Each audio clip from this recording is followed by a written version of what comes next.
Hello friends, स्वागत है आपका सिलेक्शन ऑडिट में। दोस्तों, एनसीईआरटी के साइंस के सीरीज का जो आज का हमारा क्लास होगा, ये आपका चैप्टर 15 यानी कि कुछ प्राकृतिक घटनाएं से संबंधित होगा। 15 मोस्ट इंपॉर्टेंट क्वेश्चन को सॉल्व करेंगे और विश्वास कीजिए इस चैप्टर से आपके एग्जाम में 1 से 2 क्वेश्चन पूछा गया है। अगर मैं बात करूं बीपीएससी टीआरई 3 में, तो इस चैप्टर से 1 से 2 क्वेश्चन एज इट इज पूछा गया है। उसको हम आपको बताएंगे कौन सा क्वेश्चन पूछा गया है। वीडियो के अंत तक बने रहिए। अगर आप हमारे चैनल को से नहीं जुड़े हैं तो हमारे चैनल को सब्सक्राइब जरूर कीजिएगा। तो चलिए आज का वीडियो स्टार्ट करते हैं और पहला क्वेश्चन देखते हैं क्या है। भूकंप किसके कारण उत्पन्न होता है? यानी कि जो भूकंप होता है ये किसके कारण उत्पन्न होता है? चंद्रमा के गुरुत्वाकर्षण बल के कारण, पृथ्वी के अंदर प्लेटों की हलचल के कारण, ज्वालामुखी फटने के कारण, समुद्र में सुनामी के कारण। ये सारा जो क्वेश्चन लिया गया है एज इट इज एनसीईआरटी के पॉइंट से लिया गया है और इसका जो हम व्याख्या करेंगे एनसीईआरटी के ही पॉइंट से करेंगे। इसमें अलग से कुछ नहीं रहेगा, एक्स्ट्रा कुछ नहीं रहेगा। एनसीईआरटी में जो दिया होगा उसी को हम बिल्कुल अच्छे से समझते हुए इसका सॉल्यूशन करेंगे। तो बताइए इसका राइट आंसर क्या होगा? तो राइट आंसर हो जाएगा आपका ऑप्शन बी, पृथ्वी के अंदर। देखिए, पृथ्वी कई प्लेटों में बटी होती है। इस पे हम आपका ज्योग्राफी 7th क्लास का फर्स्ट और सेकंड चैप्टर में ही चर्चा कर लिए हैं। अगर आप नहीं देखें तो डिस्क्रिप्शन में लिंक है, आप जाके वहां जरूर देखिए। तो पृथ्वी के अंदर काफी प्लेटें होती है और इसी प्लेट के अंदर जो हलचल होता है उसी के कारण भूकंप होता है। एनसीईआरटी में क्या दिया हुआ है अच्छे से समझिए। पृथ्वी की यह परत एक खंड में नहीं, यह टुकड़ों में विभाजित है। पृथ्वी के अंदर देखिए ये अलग अलग टुकड़ों में सब ये जो परत है विभाजित है। ये प्लेट निरंतर गति करती रहती है। बहुत ही अच्छा पॉइंट है, इंपॉर्टेंट पॉइंट है कि पृथ्वी के अंदर जो प्लेट होती है ये निरंतर कंटिन्यू हमेशा गति करती रहती है। जब ये एक दूसरे से रगड़ खाती है अथवा टक्कर के कारण एक प्लेट दूसरे प्लेट के नीचे चली जाती है। देखिए, जब कोई भी दो वस्तु में रगड़ हो या जब दोनों टकरा जाए एक दूसरे से तो क्या होगा? ऊपर हलचल होगा यानी कि कंपन उत्पन्न होगा। और वही कंपन क्या होता है? भूकंप का रूप ले लेता है। ध्यान रखिएगा। देखिए, यहाँ 2 प्लेट है, एक ये प्लेट है और एक प्लेट। दोनों में जब रगड़ हुई, दोनों में जब टक्कर हुई तो यहाँ ऊपर सतह पे कंपन वाइब्रेट उत्पन्न हुआ और यही कंपन जो होता है आपका भूकंप का रूप ले लेता है। इसी कारण पृथ्वी पर भूकंप उत्पन्न होता है। ठीक है, क्लियर हो गया होगा। यदि आप बीपीएससी टीआरई 4 के अलावा अगर आप केवीएस एग्जाम हो, सीटेट, डीट, SSSB, रीट या कोई भी टीचिंग एग्जाम की तैयारी कर रहे हैं तो आपके लिए यह सीरीज जो है बहुत ही महत्वपूर्ण होने वाला है। और इन सब का आपको पीडीएफ चाहिए तो आप हमारे टेलीग्राम चैनल से जरूर जुड़िए। वहां हम सारा पीडीएफ क्लास खत्म होने के बाद अपलोड कर देते हैं। चलिए नेक्स्ट क्वेश्चन देखते हैं। ये कुछ क्लास से संबंधित थोड़ा सा 1 मिनट में इंफॉर्मेशन होता है। जो नए लोग जुड़े हैं उनके लिए काफी मददगार होता है ये। चलिए 2 नंबर क्वेश्चन है, भूकंप की तीव्रता मापने के लिए कौन सा पैमाना उपयोग किया जाता है? ये आपका टीआरई 3 में आया, शायद टीआरई 3 पीआरटी या टीजीटी में कहीं ये क्वेश्चन आया हुआ है, लिखना भूल गए हैं हम। ये आपका टीआरई 3 में क्वेश्चन आया हुआ है और ये क्वेश्चन हम आपको जब ज्योग्राफी का प्रूफ दिखाए हैं जिस वीडियो में, वहां हम ये आपको दिखाए भी होंगे। चलिए, तो भूकंप की तीव्रता को मापने के लिए कौन सा पैमाना उपयोग किया जाता है? तो देखिए यहाँ एनसीईआरटी में एज इट इज लाइन दिया हुआ है कि भूकंप का मापन एक यंत्र से किया जाता है जिसे भूकंप लेखी। देखिए ये ऑप्शन कहीं मिलता नहीं है, लेकिन अगर बाई चांस कहीं ऑप्शन में ये, क्योंकि बीपीएससी क्या करता है कि एक ऑप्शन जो डी देता है उसमें एक या एक से अधिक आंसर आता है, तो उसमें अगर कहीं बाई चांस भूकंप लेखी दे दिया तो आप कंफ्यूज कर जाइएगा। इसलिए याद रखिएगा कि इस रिएक्टर स्केल को या एक भूकंप लेखी भी कहा जाता है। यानी कि किस में मापा जाता है? रिएक्टर स्केल में मापा जाता है। तो इसका राइट आंसर क्या हो जाएगा? थोड़ा सा टाइपिंग मिस्टेक है, यहाँ रिएक्टर स्केल होगा। ऑप्शन सी इसका राइट आंसर हो जाएगा। चलिए नेक्स्ट क्वेश्चन देखते हैं। बहुत ही इंपॉर्टेंट ये क्वेश्चन है कि भूकंप का केंद्र यानी कि एपी सेंटर किसे कहते हैं? भूकंप का केंद्र किसे कहते हैं यानी कि एपी सेंटर किसे कहते हैं? पृथ्वी की सतह पर वह स्थान जहां भूकंप की तीव्रता सबसे अधिक होती है, वह स्थान जहां ज्वालामुखी फटता है, वह स्थान जहां भूकंप की तरंगें उत्पन्न होती है, भूकंप की तरंगों को मापने का यंत्र। तो देखिए ये सारा ऑप्शन होगा नहीं, आपका राइट आंसर हो जाएगा ऑप्शन ए, पृथ्वी की सतह पर वह स्थान जहां की भूकंप तीव्रता अधिक होती है। आइए एनसीईआरटी में इसको समझने की कोशिश करते हैं। देखिए ये फिगर को आप समझ जाइए, आपका सारा डाउट क्लियर हो जाएगा। ये देखिए जहां से भूकंप का केंद्र यानी कि जहां पे दो प्लेट टकराई, जैसे ये एक प्लेट है और ये दूसरी प्लेट है, जब दोनों पे आपस में रगड़ हुआ या टक्कर हुआ तो जहां से वाइब्रेशन उत्पन्न हुआ ना, इसी को हम क्या कहते हैं, अधिकेंद्र कहते हैं, यानी कि एपी सेंटर कहते हैं। यानी कि जहां प्लेट टकरा के जहां से तरंग उत्पन्न हुआ, यानी कि जहां से कंपन का स्टार्ट प्रारंभ हुआ, उसी को हम लोग अधिकेंद्र कहते हैं। याद रखिएगा यहां पे लिखा हुआ है कि इन तरंगों को भूकंप लेखी नामक उपकरण द्वारा रिकॉर्ड किया जाता है। यह उपकरण मात्र एक कंपनयान क्षण अथवा लोलक होता है जो भूस्पंदन आने पर दोलन कंपन करने लगता है। ध्यान रखिएगा कंपन शब्द बार बार आ रहा है। चलिए यहां देखिए एक पॉइंट और लिखा हुआ, बढ़िया से आप लोग समझ जाइएगा, नोट्स जरूर बनाइएगा। भूकंप का केंद्र वह स्थान होता है जहां सतह पर भूकंप की तीव्रता सबसे अधिक महसूस की जाती है, उसका उद्गम स्थल फोकस कहलाता है। देखिए फोटो में भी यहां दिया हुआ है फोकस, यानी कि इसका उद्गम स्थल जो होता है ना, इस स्थल को फोकस कहा जाता है। याद रखिएगा कि भूकंप का केंद्र एपिसेंटर किसे कहते हैं, पृथ्वी की सतह पर वह स्थान जहां भूकंप की तीव्रता सबसे अधिक होती है। चलिए नेक्स्ट क्वेश्चन देखते हैं। भूकंप आने पर सबसे सुरक्षित स्थान कौन सा होता है, यानी कि भूकंप आने की स्थिति में सबसे सुरक्षित सेफ्टी जोन कौन सा होता है। ऊंची इमारतों की छत, खुले मैदान में, कांच की खिड़की के पास, बिजली के खंभे के नीचे। तो इसका जो राइट आंसर हो जाएगा ऑप्शन बी, खुले मैदान में। यानी कि भूकंप आने की स्थिति में हमें खुले मैदानों की ओर मूव करना चाहिए, खुले यानी कि ओपन ग्राउंड में जाना चाहिए। भूकंप आने पर खुले मैदानों में जाना सबसे सुरक्षित होता है, क्योंकि इमारतों, पेड़ों या बिजलियों के जो खंभों के गिरने का खतरा नहीं होता है। ठीक है, यही तड़ित चालक में ठीक इसका अपोजिट हो जाता है, उस पर भी हम चर्चा करेंगे। आइए नेक्स्ट क्वेश्चन है जो कि क्वेश्चन नंबर 5 होगा। वायुमंडलीय बिजली यानी कि लाइटनिंग उत्पन्न होने का मुख्य कारण क्या है। बहुत ही इंपॉर्टेंट क्वेश्चन है ये, इसको आप लोग समझिएगा। देखिए ऑप्शन है कि बादलों का आपस में टकराना, सूर्य की किरणों का प्रभाव, पृथ्वी के घूमने की गति, ज्वालामुखी विस्फोट। यानी कि जो बिजली, आकाशीय बिजली जो चमकता है यानी कि जो लाइटनिंग होती है, उसका कारण क्या है। सबसे पहले इस फोटो को हम लोग समझते हैं, एनसीईआरटी में दिया हुआ था, यहीं से आपका सारा डाउट क्लियर हो जाएगा। देखिए जब दो बादल, आप सभी को पता है कि बादल में क्या होता है, पॉजिटिव और निगेटिव दोनों चार्ज होता है। ठीक है, क्या होता है, पॉजिटिव और निगेटिव चार्ज दोनों होता है। यहीं से हम लोग कंसेप्ट को समझने की कोशिश करेंगे। देखिए जब दोनों में, इस बादल में भी पॉजिटिव और निगेटिव दोनों चार्ज है, इस बादल में भी पॉजिटिव और निगेटिव चार्ज है, तो आप सभी को पता है कि जो पॉजिटिव चार्ज होता है ये अपनी ओर निगेटिव को यानी कि ऋणायन को आकर्षित करता है, और जो निगेटिव चार्ज होता है ये अपनी ओर पॉजिटिव को यानी कि धनायन को आकर्षित करता है। आप सभी को पता है, आप देखे भी होंगे घर में कि जब प्लस और माइनस तार को आपस में टच किया जाता है तो स्पार्क होता है। ठीक है, लाइटनिंग उत्पन्न होती है। सेम वही कंसेप्ट है आपका यहां भी। अब देखिए बादल में प्लस माइनस कैसे टकराएगा, यानी कि एक दूसरे के पास कैसे आएगा, आकर्षित होगा, तब जाके लाइटनिंग होता है। तो देखिए बादल के, सपोज कीजिए कि बादल के इस तरफ अगर मान के चलिए कि पॉजिटिव चार्ज ज्यादा है और बादल, दूसरे बादल के निगेटिव चार्ज इधर है, तो ये बादल क्या करेगा, इसके निगेटिव चार्ज को अपनी ओर आकर्षित कर लेगा। ठीक है, मतलब कि इस पहले बादल का सारा पॉजिटिव चार्ज इस एरिया में आ जाएगा और निगेटिव चार्ज इस एरिया में आ जाएगा। वही सेम यहां पे देखिए, प्लस क्या करता है, माइनस को अपनी ओर आकर्षित करता है, माइनस प्लस की ओर आकर्षित करता है। तो इस बादल का जो प्लस चार्ज है इस बादल के माइनस चार्ज को अपनी ओर आकर्षित करेगा, और जब आकर्षित करेगा और दोनों एक दूसरे से जब टकराएंगे यानी कि मिलेंगे, तब क्या होगा, स्पार्क उत्पन्न होगा। यहां आप लोग देख रहे होंगे।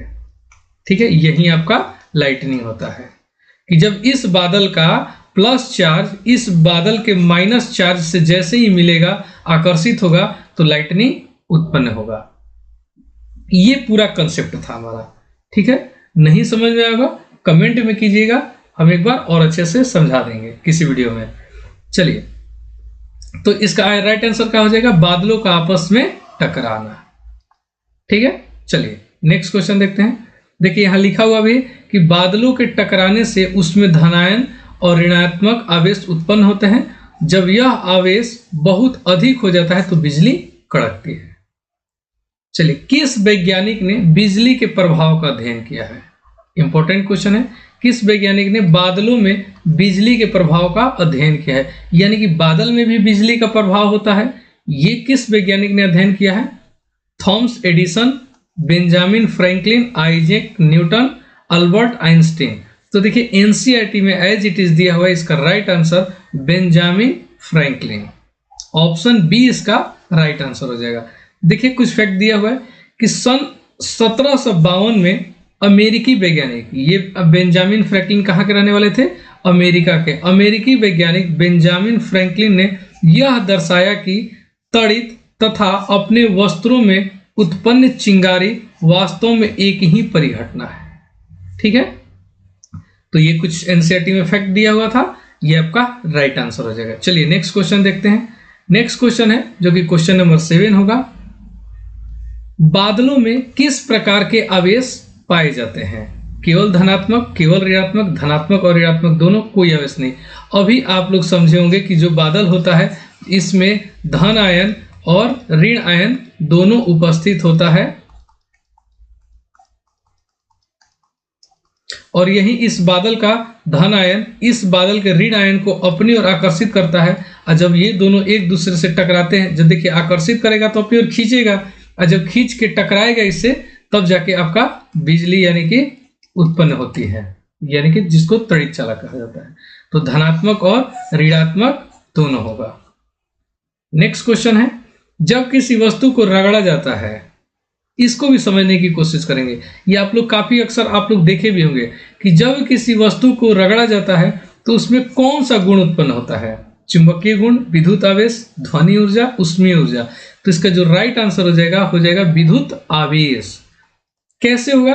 देखिए, जब किसी आप स्ट्रो को, उससे पहले एक बार यहां समझ लेते हैं कि किसी वस्तु को रगड़ने से उसमें स्थैतिक यानी कि स्टैटिक विद्युत आवेश उत्पन्न होता है, जिससे वह हल्के वस्तुओं को आकर्षित कर सकती है।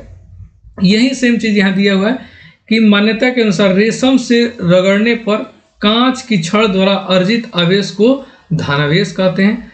यहाँ एक पॉइंट और है कि एक ही प्रकार के आवेश एक दूसरे को प्रतिकर्षित, यानी कि प्लस और प्लस एक दूसरे को प्रतिकर्षित करेगा, यानी कि एक दूसरे से दूर भागेगा। वहीं जबकि विजातीय यानी कि भिन्न प्रकार के आवेश एक दूसरे को आकर्षित करता है, यानी कि प्लस माइनस को अपनी ओर आकर्षित कर लेगा। ठीक है, अब क्या होता है कि जब एक आप स्ट्रॉ लीजिएगा और इस स्ट्रॉ को अपने बालों में रगड़िएगा, तो देखिए जब कोई भी वस्तु है उसको एक दूसरे से रगड़िएगा तो इसमें से कुछ चार्ज, यानी कि इसमें भी प्लस माइनस चार्ज होता है, इसका कुछ चार्ज आपके बालों में चला जाएगा। ठीक है, जो इलेक्ट्रॉन होता है ये चला जाएगा। तो जब ये मान के चलिए कि आपका प्लस चार्ज, इस स्ट्रॉ का कुछ प्लस चार्ज इस बाल में आ गया, तो यहाँ तो कमी हो गई आवेश की। यही आवेश कमी को भरपाई करने के लिए, पूरा करने के लिए जब आप कागज के छोटे टुकड़ों के पास ले जाते हैं, तो मान के चलिए कि प्लस ये दे दिया, इसको चला गया। अब इस प्लस को कमी करने के लिए, धनायन को पूरा करने के लिए, अपनी कमी के अंदर पूरा करने के लिए, इस कागज के टुकड़ा में जो प्लस चार्ज है इसको अपनी ओर आकर्षित कर लेता है। ठीक है, एक स्ट्रॉ है, इस स्ट्रॉ में प्लस माइनस दोनों चार्ज हैं। ठीक है, जब आप बाल में लगड़िएगा या किसी कॉटन के कपड़ा में रगड़िएगा, तो इसमें से मान के चलिए कि अगर माइनस चार्ज या प्लस चार्ज उसमें स्थानांतरित हो गया, चला गया, तो इसमें जो कमी हुआ, इसी कमी को भरपाई करने के लिए अगर आप एक छोटे कागज के टुकड़े के पास ले जाइएगा, तो इसमें भी देखिए प्लस माइनस चार्ज होता है। तो चलिए ये प्लस चार्ज जो चला गया है, इस प्लस चार्ज को, कमी को पूरा करने के लिए इस कागज के प्लस चार्ज को अपनी ओर आकर्षित करता है। इसी कारण कागज का टुकड़ा इसमें सटने लगता है। चलिए नेक्स्ट क्वेश्चन देखते हैं। नेक्स्ट क्वेश्चन है जो क्वेश्चन नंबर 9 होगा, बिजली से बचाव के लिए सबसे अच्छा उपाय कौन सा है? घर में धातु की छत लगाना, यानी कि जो छत होता है उसको ही धातु का लगा देना, बिजली गिरने के दौरान पेड़ के नीचे खड़ा होना, तड़ित चालक लगाना, लाइटनिंग कंडक्टर लगाना। इसका राइट आंसर हो जाएगा ऑप्शन सी। आप लोग देखे भी होंगे, देखिए ये घर में ऊंचे स्थानों पर यानी कि एक रॉड लगाया जाता है, एक तड़ित चालक लगाया जाता है और इसको इस रॉड का सीधे जमीन के अंदर रहता है ताकि ये बिजली जो लाइटनिंग होता है इसको अंदर की ओर प्रवाहित कर दे और आपका घर सुरक्षित रह जाए। तो इसलिए तड़ित चालक का हर घर में इस्तेमाल किया जाता है। तो इसका राइट आंसर हो जाएगा, राइट आंसर क्या हो जाएगा इसका? ऑप्शन सी, तड़ित चालक। देखिए यहाँ लिखा हुआ है कि तड़ित चालक एक धातु की छड़ होती है जो बिजली को सीधे धरती में प्रवाहित कर देती है, जिससे भवन को नुकसान नहीं होता है। आइए नेक्स्ट क्वेश्चन है, क्वेश्चन नंबर 10 है, स्थैतिक बिजली यानी कि स्टैटिक इलेक्ट्रिसिटी किस कारण से उत्पन्न होती है? वस्तुओं के टकराने से, वस्तुओं के रगड़ने से, पानी में घुलने से, सूर्य की रोशनी से। तो अभी आप लोग स्ट्रॉ वाले में देखे होंगे, एग्जाम्पल में दिया हुआ था कि वस्तुओं को रगड़ने से कौन सी धातु विद्युत उत्पन्न होती है? स्टैटिक इलेक्ट्रिसिटी, यानी कि स्थैतिक बिजली उत्पन्न होती है जब दो वस्तुओं को आपस में रगड़ा जाता है। तो ऑप्शन बी इसका राइट आंसर हो जाएगा।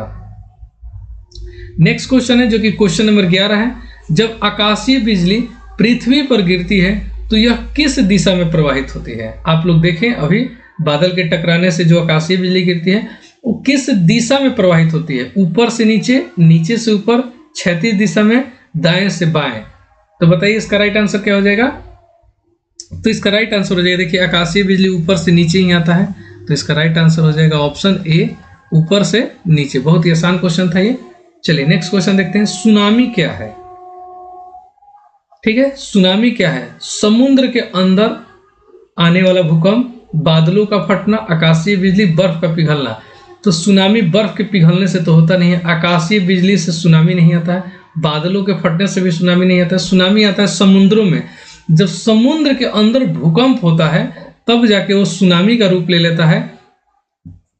तो इसका राइट आंसर हो जाएगा ऑप्शन ए, समुद्र में आने वाला भूकंप। चलिए नेक्स्ट क्वेश्चन देखते हैं। नेक्स्ट क्वेश्चन है जो कि 13 नंबर क्वेश्चन होगा, भूकंप आने पर क्या करना चाहिए? तुरंत बाहर भागना, खुले मैदान में जाना, खिड़की के पास खड़े रहना, लिफ्ट का उपयोग करना। तो लिफ्ट का उपयोग तो बिल्कुल नहीं करना चाहिए, खिड़की के पास भी नहीं खड़ा होना चाहिए, खुले मैदानों में जाना चाहिए। शायद ये क्वेश्चन रिपीट हो गया है, तो इसका राइट आंसर हो जाएगा ऑप्शन बी, खुले मैदानों में जाना। ये क्वेश्चन रिपीट हो गया। क्वेश्चन नंबर 14 होगा आपका, भूकंप के झटकों को रिकॉर्ड करने वाला यंत्र कौन सा होता है? हम अभी रिएक्टर स्केल यानी कि तीव्रता को मापने के लिए, तीव्रता को मापने के लिए कौन सा रिएक्टर स्केल का उपयोग किया जाता है, लेकिन वहीं पे भूकंप के झटकों का रिकॉर्ड करने वाला जो यंत्र होता है उसको सिस्मोग्राफ कहा जाता है। ऑप्शन सी इसका राइट आंसर हो जाएगा। यानी कि सिस्मोग्राफ एक यंत्र है जो भूकंप की तीव्रता और आवृत्ति को रिकॉर्ड करता है। चलिए नेक्स्ट क्वेश्चन है जो कि क्वेश्चन नंबर 15 होगा, पृथ्वी पर भूकंप के प्रभाव को कम करने के लिए क्या उपाय किया जाता है? यानी कि पृथ्वी पर भूकंप का प्रभाव कम हो इसके लिए क्या उपाय करना चाहिए? ऊंची इमारतें बनाना, हल्के और मजबूत सामग्री का उपयोग करना, घनी आबादी यानी अधिक घनी आबादी वाले क्षेत्र बनाना, बिजली के तारों को खुला छोड़ना। तो देखिए इसका राइट आंसर हो जाएगा ऑप्शन बी, हल्की और मजबूत सामग्री का उपयोग करना, ताकि अगर भूकंप आए भी तो आपका जो मकान है वो सुरक्षित रहे। एक तो हल्का रहेगा, दूसरा मजबूत रहेगा। तो सबसे अच्छा उपाय है भूकंप के प्रभाव को कम करने के लिए कि आप हल्की और मजबूत सामग्री का उपयोग करें।